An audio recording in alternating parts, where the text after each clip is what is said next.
Hi, I'm Maya, and today I want to talk about A Deadly Education by Naomi Novik.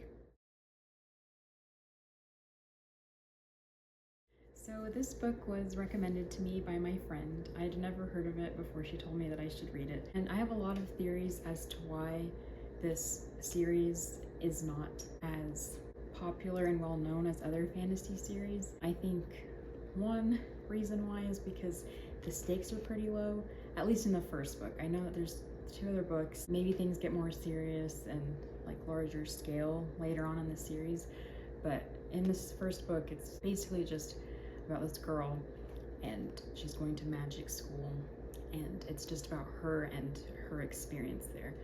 It's not really like, oh, we gotta save the world, which is like what I feel like every other fantasy series is about saving the world. This book isn't really about that. So yeah, brief synopsis. The book is about a girl named Galadriel.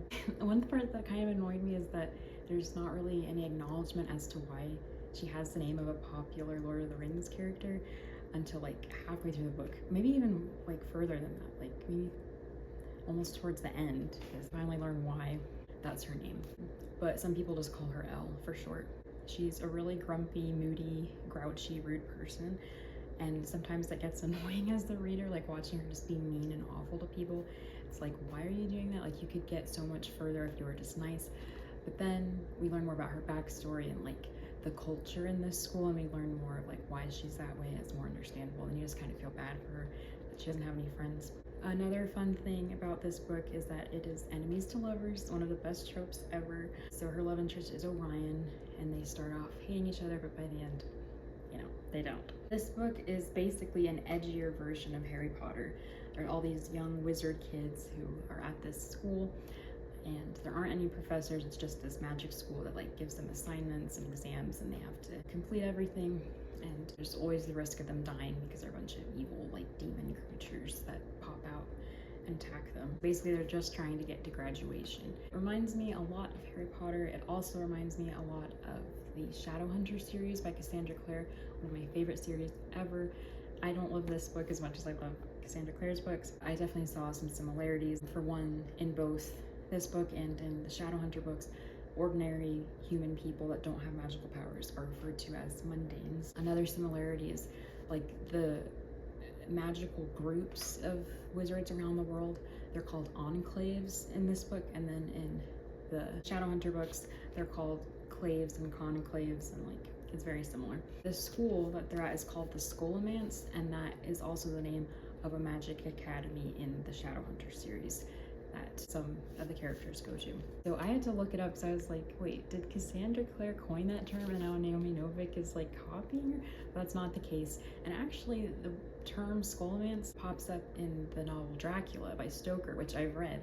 And it's so funny that I don't remember that being in the book. And I think it's only mentioned like a couple times, and it's not very significant, but that is in that book. And the devil runs the school and like teaches people how to like fly dragons and control weather and stuff. So this isn't exactly like that, but that's like where the inspiration came from. So that was cool to learn more about that and learn where Cassandra Clare got the idea as well for her magic school. I feel like this book has a lot of info dump, like just pages and pages of like explaining what the school is about and like the culture of the wizards in this world, explaining how their different magic systems work and like the different categories of wizard that you can be.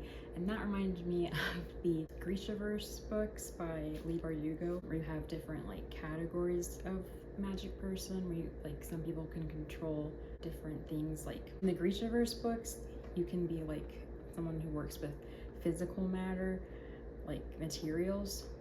I think they're called fabricators. And then, or you can be like a heart render, where you can like control people's like breathing and heart rate and blood and stuff. There's like the nature people, I forget what they're called, but they can control like storms and like different elements. Anyways, that's in the Grishaverse and Leigh Bardugo's books. In this book, it's similar because I forget all the terms, but I think there's like, you can do enchantments and incantations, songs and spells and stuff.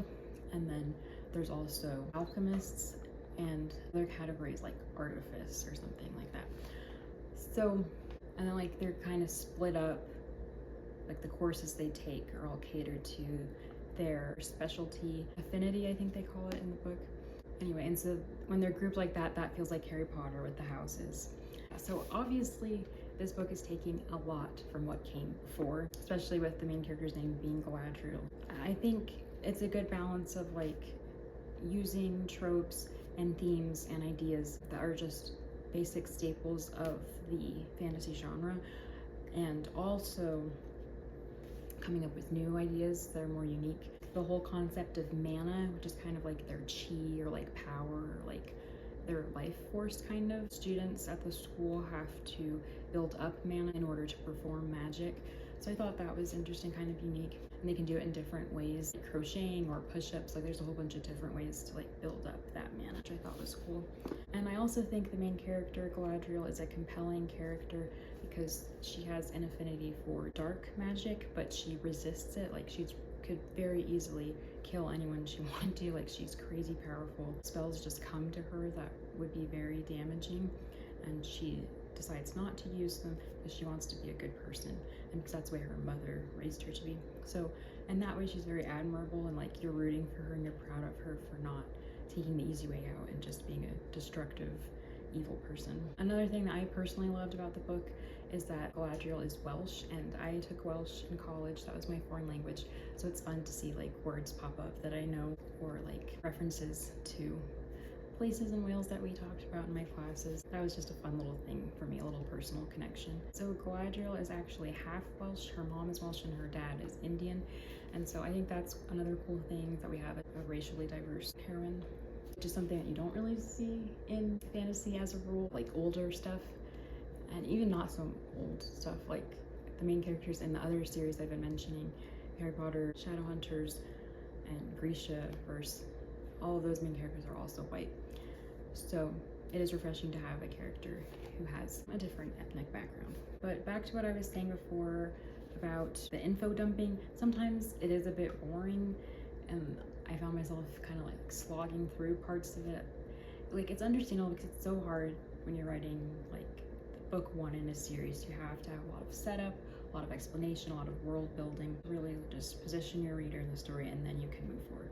So I feel like the next two books in the series are going to be really good because we've gotten all of the explanation out of the way. And so I'm looking forward to that. I'm looking forward to seeing where these characters go and how their story progresses. This book has a crazy cliffhanger, and so as soon as I finished it, I ran out and got the other books because I need to know what happens. I am a little worried that like Galadriel is going to be betrayed by her friends, because in this first book it's such a big deal about how lonely she is, how isolated she is, and at the end she finally gets some friendship going, and I'm just scared that she's gonna get too attached, or like something bad's gonna happen. I don't want that to happen to her. It's gonna be so sad, but I guess we'll just have to wait and see if my prediction is correct.